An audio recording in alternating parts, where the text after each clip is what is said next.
ho letto tutto d'un fiato questo libro, Camillo Pavan ha una grossa colpa nei miei confronti, mi ha introdotto circa 15 anni fa a fare giornalista, fu proprio lui a incitarmi, lui ha smesso invece io ho continuato, non so se sia una colpa, comunque si è ha rimediato ampiamente a questa cosa, con lui mi lega una grossa amicizia. E quando mi ha detto di presentare, di fare 2 parole, quando io sono un pessimo parlatore preferisco mettere il nero su bianco quando posso, e ho accettato volentieri. Mi ha dato questo libro e ho visto che ha qualcosa di veramente interessante, lo dice già Bernardi nella sua presentazione, la parte originale e generosa di stimoli per il ricercatore è quella dove sono raccolte le storie di vita dei testimoni attuali. Ci sono parole raccolte, storie di vita che andrebbero perse se noi non le raccogliamo subito, diciamo, perché evidentemente questa gente non ha più 20 anni, non ha più 40 anni, ne ha ormai passati e va verso i 60-70, dobbiamo raccoglierle, perché raccogliamo una tradizione, raccogliamo qualche cosa che altrimenti andrebbe perduto inevitabilmente e irreparabilmente. Mentre possiamo studiare la storia sugli archivi, sulle cose già scritte, della prima parte del libro del Camillo, che è una cosa che naturalmente noi scopriamo, ma possiamo scoprire anche in altre sedi, con altre persone, se non ci affrettiamo a raccogliere tutto questo, tutto quello che ci dà il paese, la tradizione, e noi avremo perso un patrimonio che, come diceva mi pare un vecchio adagio, è meglio bruciare un paese che perdere una tradizione, se non mi sbaglio. Nella prima parte Camillo riporta dei registri che dal Concilio di Trento in poi i parroci tenevano per quanto erano i battesimi, le nascite, mi pare, no? I battesimi che erano anche il battesimo era anche dato per la nascita, non c'erano i legittimi praticamente.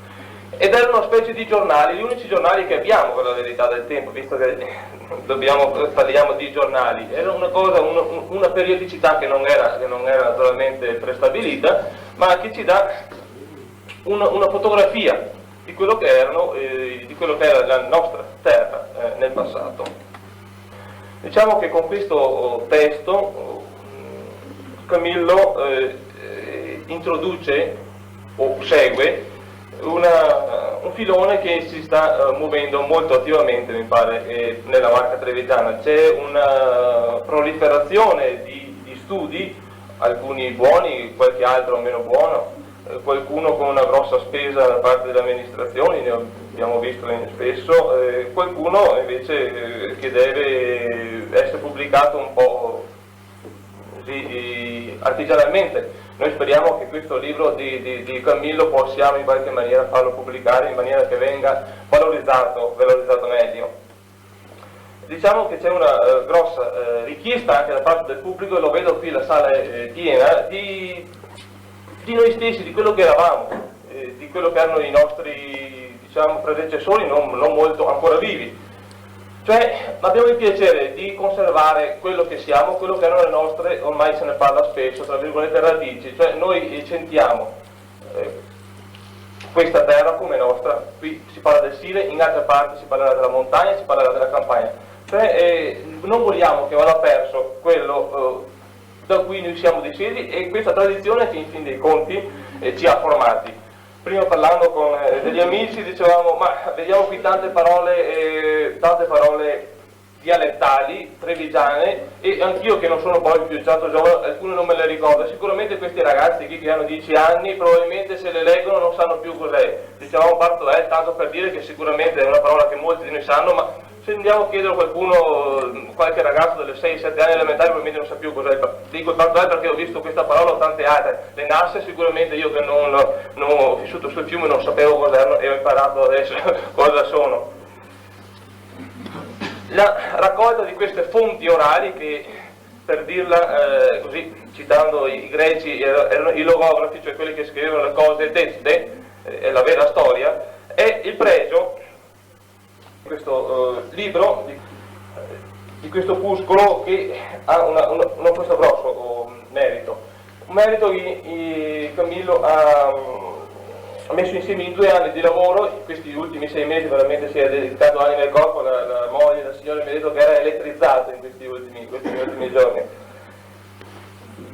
Chiudo e poi passiamo ad altre cose dicendo un grazie, e mi ha commosso una dedica che ha fatto qui, qualche volta lo penso anch'io quando vado nei miei momenti liberi in biblioteca dove trovo degli amici che stanno facendo delle cose molto interessanti e mi auguro che vengano presto alla luce. Una dedica commovente a un figlio di Camillo Pavà, Libro, non so se sia qui, è qui. Libro, ed è un splendido nome tra l'altro, che indica un po' la tua personalità, tu sei sempre stato un po' come me, per la verità, un po' amante di questa libertà. Dice: il mio piccolo e dolce bambino, che malgrado lo abbia sfruttato per lunghi mesi dalla stanza di televisione, lo ha aiutato. Ecco, a volte per queste ricerche, per questi lavori, Giampaolo Canini è un caro amico, forse lo sa, dobbiamo sacrificare qualche cosa della famiglia. Allora noi diciamo un grazie a tutti quelli che ci hanno aiutato, ma soprattutto a quei familiari che devono sopportare questi ritagli, questi furti, diciamo, di tempo. Invece di dedicarli alla famiglia dedichiamo queste cose, ma in fin dei conti il paese e questa tradizione è veramente una grande famiglia per tutti.